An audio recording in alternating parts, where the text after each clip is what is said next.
कि मूवमेंट के कार्यकर्ता वैसे तो सर बोलेंगे कि मतलब पहचान उसके लिए सर मोहताज नहीं है। सर को मैं आमंत्रित करना चाहूँगी, डॉक्टर रमेश सावरकर सर को मैं आमंत्रित करना चाहूँगी, तो जोरदार ताली से हम सर का स्वागत करें।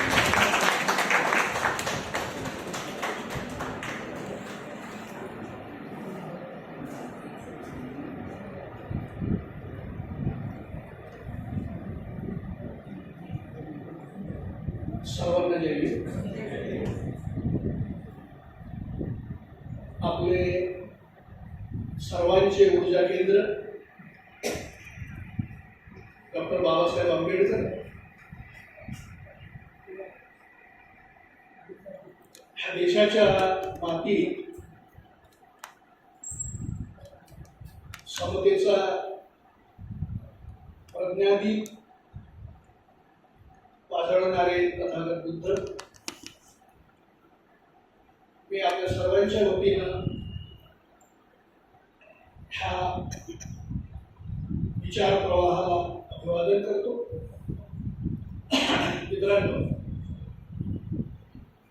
आजचा दिवस आणि कार्यक्रम बाबासाहेबांची ज्या लोकांवर, ज्या कार्यकर्त्यांवर मोठी भिस्त होती, समता सैनिक दलाच्या कार्यकर्त्यांवर, त्या समता सैनिक दलाचा हा शताब्दी वर्षावरला पदार्पणाचा दिवस 100वे वर्ष सुरू झालेलं आहे आणि बाबासाहेबांनी त्या दरम्यानच्या काळामध्ये ज्या ज्या संघटना बांधल्या, जी आंदोलने केली, त्या सर्वांचे आता शताब्दी वर्ष येऊ घातलेले आहेत आणि काहींचे सुरू झालेले आहेत। पहाडचा सुरू झाला पहाड। ह्या शताब्दी वर्षामध्ये आपण हा जो कार्यक्रम आहे हा फक्त कार्यक्रम म्हणून घेत नाही आणि म्हणून आपण ऐकलंही नाही पाहिजे आणि बोलणाऱ्यांनी बोललंही नाही पाहिजे। ह्या शताब्दी वर्षामध्ये आपण मागच्या 99 वर्षाचं सिंहावलोकन केलं पाहिजे, अशी रास्त अपेक्षा हा कार्यक्रम देण्याच्या मागे आहे। कारण ह्या 99 वर्षात आपण काय कमावलं आणि काय गमावलं। तसं आपल्याकडे अगोदर गमावण्यासारखं काहीच नव्हतं। आजही आपल्याकडे भौतिक दृष्टीने गमावण्यासारखं काहीच नाही आहे। आपण कमावलं खूप, तरी आपण गमावलेलं आहे। आपल्याकडे आपण कमावलेल्याची यादी आहे, गमावलेलं समजत नाही कारण आपण त्याची यादीच बनवणं विसरलो आहोत आणि म्हणून ते आपल्याला समजत नाही की आपण काय गमावलं। बाबासाहेबांनी समता सैनिक दलाच्या स्थापनेला महत्व का दिलं याचा जर विचार केला आपण, तर समता सैनिक दल हे फक्त आता जसं राहिलं परेड करण्यापुरतं तसं नव्हतं कधी जातं आणि ना तसा बाबासाहेबांचा उद्देश होता। नंतर नंतर ते समजलं गेलं की नेत्यांना सलामी देणारे, पंचशीलच्या किंवा निळ्या झेंड्याला सलामी देणारे किंवा ते ज्या ज्या गटाशी संलग्न असतील त्यांच्या नेत्याच्या सोबत लाठी घेऊन चालणारे, असं हे स्वरूप नंतर बदललं। बाबासाहेबांना समता सैनिक दल म्हणजे काय म्हणून पाहिजे होतं। बाबासाहेबांनी समता सैनिक दलाच्या घटनेमध्ये ज्या ज्या बाबी नमूद केल्या त्याचा विस्तार आपल्याला 37च्या स्वतंत्र मजूर पक्षाच्या जाहीरनाम्यामध्ये दिसतो. त्याचा विस्तार आपल्याला, त्याचा तपशील शेड्यूल कास्ट फेडरेशनच्या जाहीरनाम्यामध्ये दिसतो. त्याचाच प्रिसाईज रूप संक्षिप्त आपल्याला बाबासाहेबांनी प्रकाशित केलेल्या खुल्या पत्रामध्ये दिसतो. मग बाबासाहेबांना ह्या सर्व आंदोलनासाठी, ह्या सर्व संघटनांसाठी, आणि हे आंदोलन, ही संघटना होती कशासाठी शेवटी? तर ह्या संपूर्ण भारतातील समाजालाच नाही, तर ह्या संपूर्ण भारतातील समाजाला एक वेगळं रूप देऊन एक वेगळं नवीन भारत घडवण्यासाठी होतं. आणि म्हणून ही नंतरची जी काही बाबासाहेबांची संघटना बांधणीची कृती आहे, त्याला पायाभूत अशी समता सैनिक दलाची संघटना आहे, हे आपण समजून घेतलं पाहिजे. समता सैनिक दलाचे कार्यकर्ते किंवा समता सैनिक दलामध्ये असलेले काम करणारे लोक म्हणजे समाजामध्ये विद्वान आणि बुद्धिप्रामाण्यवादी आहेतच असा समज कालपर्यंत होता असा समज. समता सैनिक दलाचे कार्यकर्ता म्हणजे चारित्र्यवान असा समज होता, तो प्रस्थापित झालेला होता. समता सैनिक दलाचे कार्यकर्ते जरी त्या काळातले ते कमी शिक्षित, अल्पशिक्षित होते, खूप कमी लोक उच्च शिक्षित म्हणजे ग्रॅज्युएशन पर्यंत वगैरे आलेले असे होते, परंतु जास्तीत जास्त लोक अल्पशिक्षित किंवा अशिक्षितच होते. तरी ते बुद्धिप्रामाण्यवादी होते आणि तो सन्मान समाज त्यांना देत होता. मग समता सैनिक दलाची जी ही जडणघडण आहे, ही बाबासाहेबांनी असं काही प्रशिक्षण वर्ग करून घेतलेली नाही, लक्षात घ्या. बाबासाहेबांनी कधी समता सैनिक दलाचा प्रशिक्षण वर्ग सर असा घेतला 2-4-5 दिवस असं कधी आपल्याला आढळते का? नाही आढळत. कारण बाबासाहेबांच्या जीवन आणि कृती हाच वस्तुपाठ होता. बाबासाहेब जे दररोज करत होते, जे बोलत होते, जे लिहित होते, जे भाषण देत होते, जे कार्यकर्त्यांच्या समोर व्यक्त होत होते, हा वस्तुपाठ होता समता सैनिक दलाच्या कार्यकर्त्यांसाठी. आणि बाबासाहेब जे बोलत होते, लिहित होते, जे व्यक्त होत होते, तेच बाबासाहेबांचे आदेश किंवा तेच प्रशिक्षण म्हणून स्वीकारत होते. आणि म्हणून समता सैनिक दलाची त्या काळची समाजामधली प्रतिष्ठा आणि मान सन्मान, असा मान सन्मान आज कोणत्याच रिपब्लिकन किंवा तत्सम गटाच्या लोकांना मिळालेला आहे, लक्षात ठेवा. तो मान सन्मान समाज त्यांना देत होता. जे समता सैनिक दलाचे कार्यकर्ते नसतील, ते सामील नसतील, परंतु समता सैनिक लोकांच्या बद्दलचा समाजातला मोठा मान होता, प्रतिष्ठा, सन्मान होता. त्यांनी समाज घडवला. खऱ्या अर्थाने बाबासाहेबांना जे वाटत होतं की ह्या देशामध्ये संपूर्ण दलित शोषित माणूस जो आहे, जो मागासवर्गीय माणूस आहे, ज्याला बाबासाहेब राज्य घटनेमध्ये अदर वीकर सेक्शन म्हणतात, जो नंतर अदर बॅकवर्ड क्लास झाला, हा जो अदर वीकर सेक्शन आहे आणि हा जो अस्पृश्य समाज आहे आणि जो मागासवर्गीय आहे, याला धरून भारतामध्ये एक नवीन समताधिष्ठित समाज निर्माण करण्याचं बाबासाहेबांचं जे उद्दिष्ट होतं, ते उद्दिष्ट मूकपणाने समता सैनिक दलाने स्वीकारलं. ते नाकारता येत नाही. आणि म्हणून समता सैनिक दलाचे लोक, मी ज्या वसाहतीमध्ये वाढलो, तुमचा वसाहत, कमाल वाटते आता कमाल वाटते की त्या काळातले अशिक्षित किंवा अल्पशिक्षित लोक, जिथे आता चौकामध्ये त्या बाबासाहेबांची गौतम बुद्धाची मूर्ती आहे, ओटा आहे, मोठा बसण्याची जागा आहे, अगोदर नव्हतं तसं. तिथं एक झोपडपट्टी होती, तिथे आंबेडकर विचार प्रसार मंडळाची झोपडी होती आणि तिथे रोज बाबासाहेबांच्या पुस्तकांवर प्रकाशित झाले. कारण हे साहित्य त्यावेळेस नव्हतं.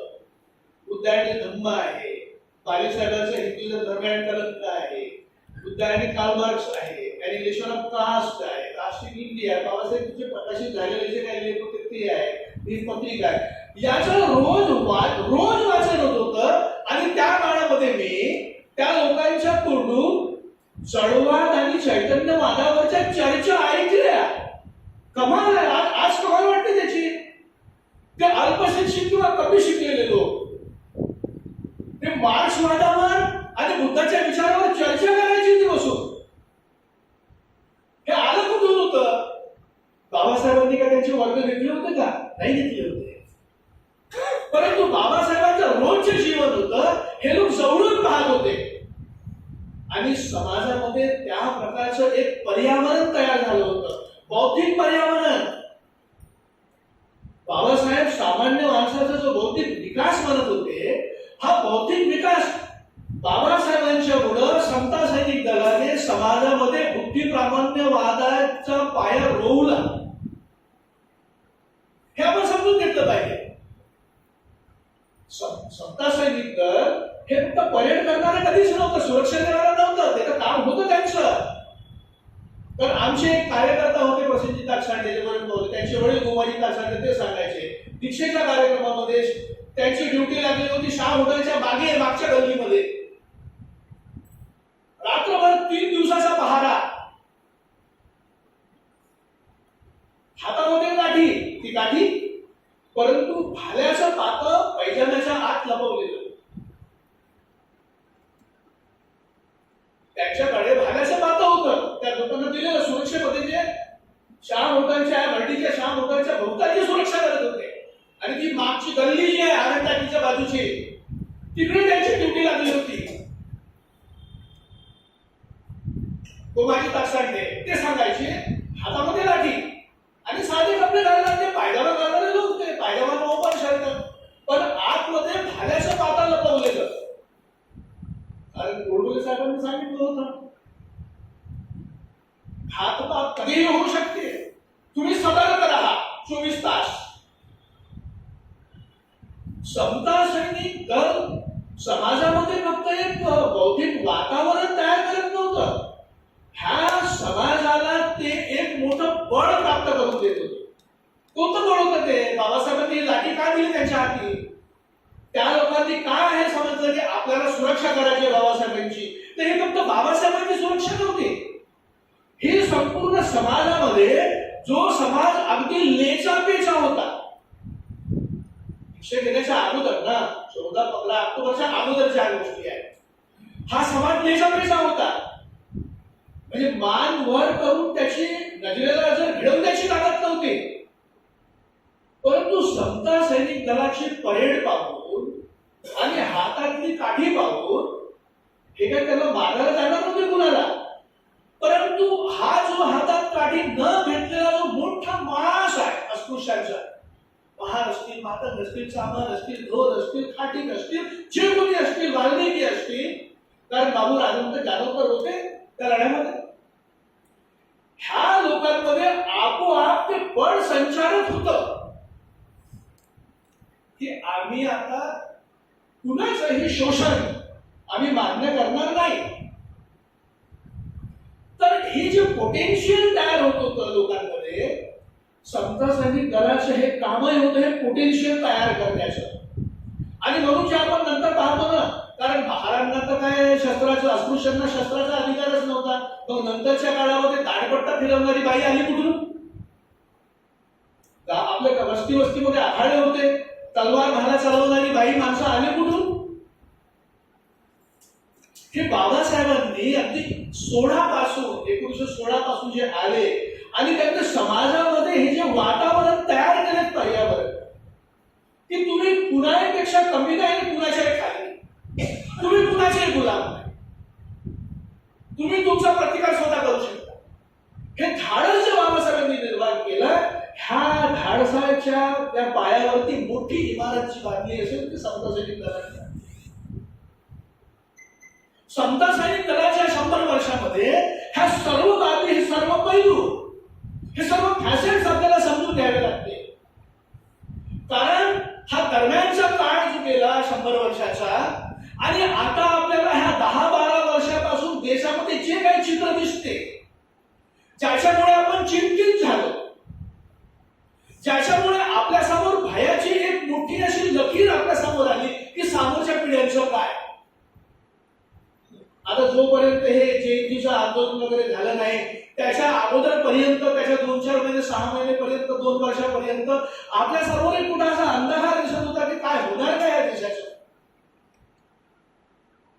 बरोबर आहे. आता हा मधला काळ सुकावला ना.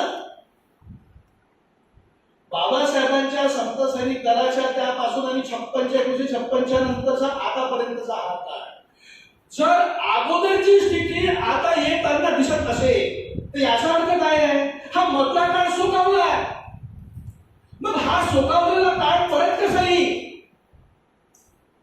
आणि हा सुकावलेला काळ जर तुम्हाला शून्य करायचा नसेल तर समता सैनिक दलाच्या ह्या सर्व बाजूंचा विचार करून त्याचे अन्वयार्थ आपल्याला शोधावे लागते. समता सैनिक दलाचे हे सर्व गुण आहेत. म्हणजे फक्त तो परेड करणारा नाही आहे तर तो शिस्त लावणारा आहे. आणि म्हणून तुम्हाला समता सैनिक दलाची घटना आणि बाबासाहेबांच्या नंतरचे जाहीरनाम्याचा उल्लेख आवर्जून केला यासाठी की नंतर बाबासाहेब काय म्हणतात खुल्या पत्रामध्ये आणि त्या आपल्या जाहीरनाम्यामध्ये की आमचा पक्ष, आमचं संघटन हे सैन्यासारखं असलं पाहिजे म्हणतात ना. आणि आमचा नेता हा सेनापती सारखा असला पाहिजे. तर आता आपले पक्ष संघटना ना सैन्यासारखे आहेत, ना नेता सेनापती सारखे आहेत आणि ना कार्यकर्ते सैन्यासारखे आहेत. कारण भाषे त्यांनी सांगितलं की आमचं ऐकतच नाही तर आम्हाला काय समजत नाही का तुम्ही निर्णय घेता. बरोबर आहे. मग बाबासाहेबांनी हे जे समोर बोलले बाबासाहेब त्याची पायाभरणी समता सैनिक दलाच्या माध्यमातून केलेली आहे ना. की तुमच्या समता सैनिक दलाचा एका तुकडीचा कमांडर तो आपल्या वरच्यापासून आदेश देईल आणि तुम्हाला सांगेल की इथून सरळ जा तुम्ही, ते चल बाहेर तुम्ही मुळलेच पाहिजे. कारण त्याला माहित आहे, तुम्हाला माहित असलं पाहिजे की आम्ही डावीकडे वळल्यावर कोणतीही खाई किंवा काटे मोठे नाही आहे. एवढा तो आपल्या नेत्याच्या बद्दल आश्वस्त असला पाहिजे की जो मार्ग सांगितला तिथे आमचं भलंच आहे, समाजाचं नुकसान नाही आहे. तेव्हा पुढचे पक्ष तुमचे सैन्यासारखे होतात आणि तेव्हा तुमचे लीडर, तुमचे नेते हे सेनापती सारखे होतात. कारण सेनापतीला हे माहित असलं पाहिजे की माझ्या एका शब्दावर हे 1000 लोक आहेत ज्यांचा जीव माझ्या मुठीमध्ये आहे. ते मी यांना कोणता मार्ग दाखवतो. हे कोलॅटरल असते. म्हणून बाबासाहेबांनी समता सैनिक दलाची ही जी रचना केली, बाबासाहेब म्हणाले तुम्ही शिस्तीत राहायला पाहिजे, समाज शिस्तीत असला पाहिजे. आज भारतामध्ये फक्त बाबासाहेबांच्या नावाला हे तत्वज्ञानानं आपली ओळख आहे, बाकी आपण सगळ्यात जास्त इनडिसिप्लिन समाज आहोत.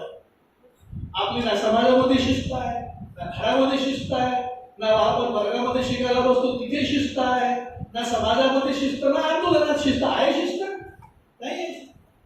We are the most indiscipline people.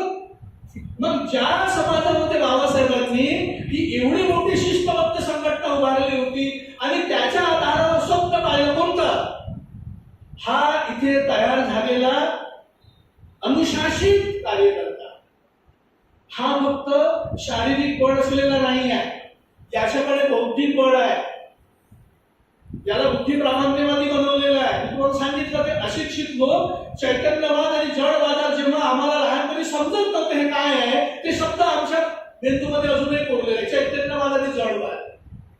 आज आपल्यासोबत कोणी चर्चा करायला समोर येत नाही, करेल तर आपण त्याची त्रेरात्री मिळवून देऊ. पण ते लोक तुम्ही पहा, अशिक्षित लोक, टायरचा धंदा, सायकलचा पंचाच्या जागाचा धंदा करणारा माणूस मार्क्सवादावर बोलत होता. ते चंदन खेळे नाव घेतलं, चंदन खेळे, आपले मनोहर करणार, सगळ्या आमच्या गोष्टी बदले. आणि ह्या लोकांचं प्रतिबिंब त्यांच्या विचाराचं आमच्यावर पडलं. हे समता सैनिक दलाचा प्रभाव आहे. म्हणजे समता सैनिक दलाने जाणतेपणे सैनिक घडवला, परंतु अजाणतेपणे समाज घडवला. हे नक्की. मग आज आपल्याला ह्या 70 वर्षामध्ये काय दिसते चित्र काय आपल्यासमोर, सर्वांनी खेळ व्यक्त केला. आणि हे जे आपण बोलतो, आज विचार करतो, जरी ही संधी, ही वेळ समता सैनिक दलाच्या शताब्दी वर्षाची असली तरी जे लोक समता सैनिक दलामध्ये काम नाही करत, कार्यकर्ते नाही आहेत, सैनिक नाही आहेत, त्यांनी असं समजू नये की हा विचार फक्त समता सैनिक दलासाठी आपण मोकळे, असं नाही. हा बाबासाहेबांच्या सर्व पक्ष संघटनांसाठी लागू असलेला विचार आहे. हा सर्वांनी त्याच्यावर आवर्जून चिंतन करणारा विषय आहे.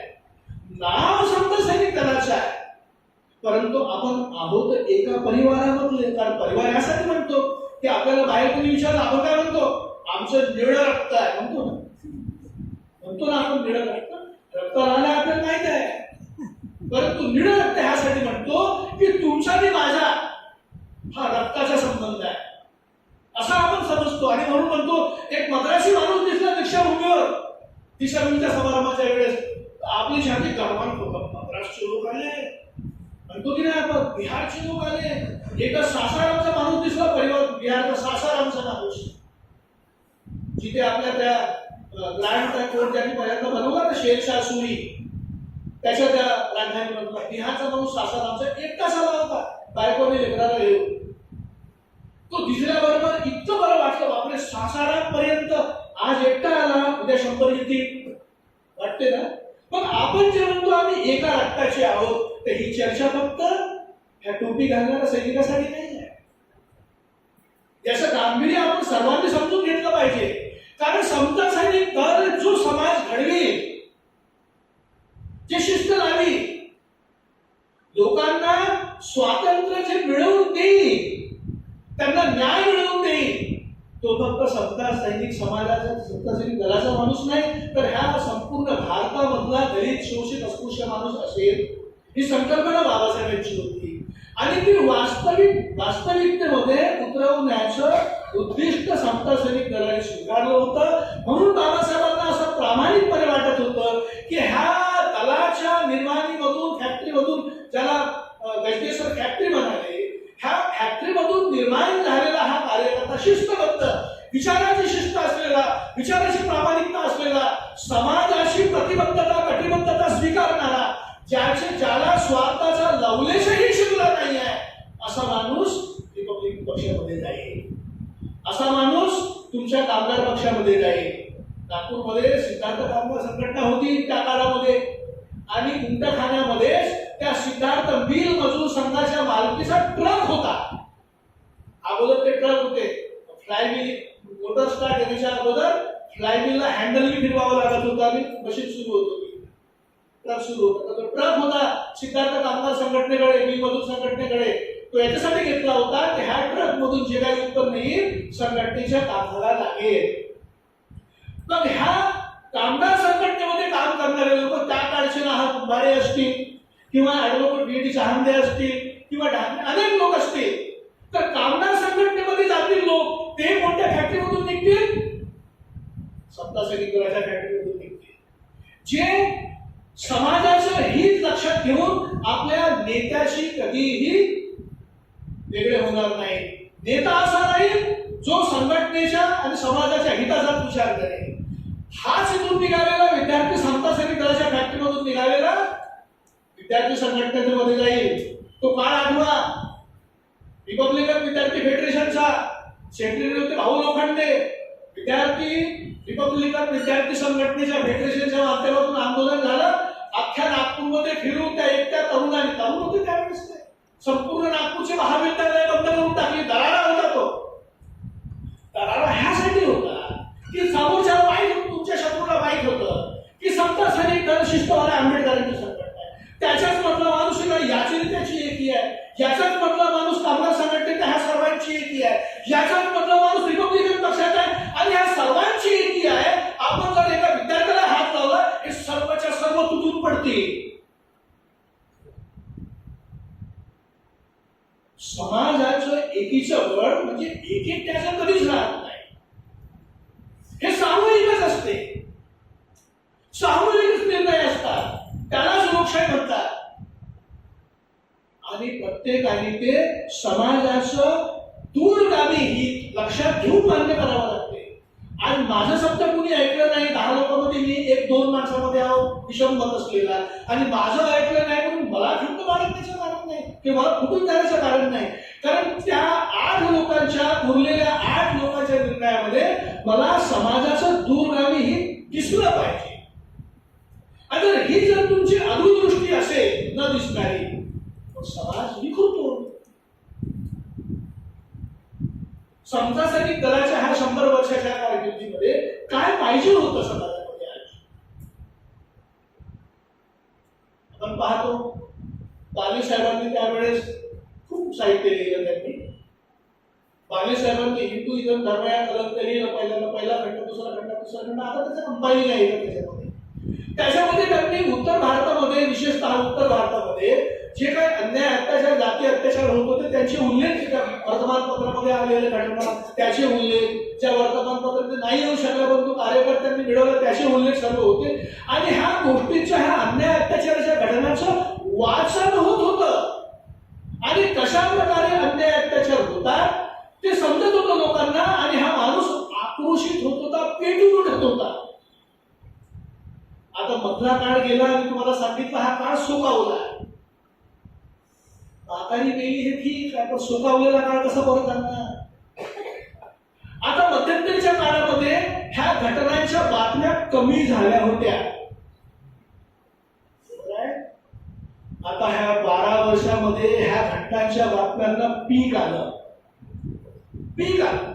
तुम्ही कल्पना करा, 21व्या शतकामध्ये एक मास्तर जो ओबीसीचा आहे, ओबीसी वर्गाचा म्हणजे मागास वर्गाचा आहे, तो एका अस्पृश्य वर्गाला, वेगवान जातीच्या पोराला फक्त ह्यासाठी त्या ताडीने मारून जीव घेतो की त्यांनी त्यांच्या हक्कासाठी असलेल्या भांड्याचं पाणी पिलं. कल्पना करा, 21व्या शतक आहे. बाबासाहेबांचं 20व्या शतक केलं. कल्पना करा, एका माणसाने राजस्थानमध्ये अस्पृश्य समाजाच्या, मेघवाल समाजाच्या